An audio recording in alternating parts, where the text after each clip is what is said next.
GoodLife Fitness recently laid off almost 500 fitness instructors, with the gym citing the pandemic as the reason. Employees received an email to find out that they had lost their job, and there are reports that many have not been offered severance. Employment lawyer Alex Lucifero joins us now to talk more about this. Alex, we have been through this many times, and we've talked about severance. It's clearly one of the big things when it comes to terminations.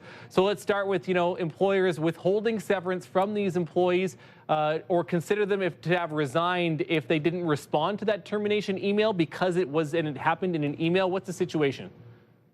Yeah, that's my understanding of the situation, Matt, and I think it's an unfortunate one, and it's an example for other employers out there as to how not to handle a termination. Really, my understanding of the situation is employees were emailed this termination notice, which is wrong to begin with. I mean, these kinds of decisions should be communicated over a meeting, even if that's a virtual meeting, even if it's not in person, it should be face-to-face, so to speak, rather than over email. And then secondly, these employees were, as I said, terminated and then instructed to attend a job fair, and then ultimately given the ultimatum that if they don't agree to these terms, they would be considered to have resigned.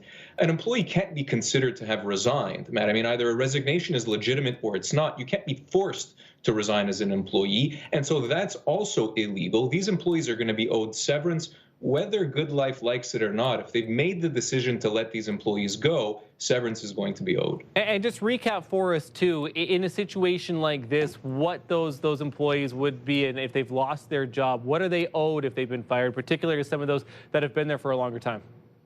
Sure. Listen, I mean, severance might be as much as 24 months of pay. That's months, not weeks, for those employees that are either older or long tenured employees that have been there for a lengthy period of time. An employee's age, their years of service, their position within the company are the factors that are going to be taken into consideration. Severance isn't just a week or 2 weeks per year of pay. It could potentially be much, much more than that, and several months, depending on an employee's tenure. Mm-hmm.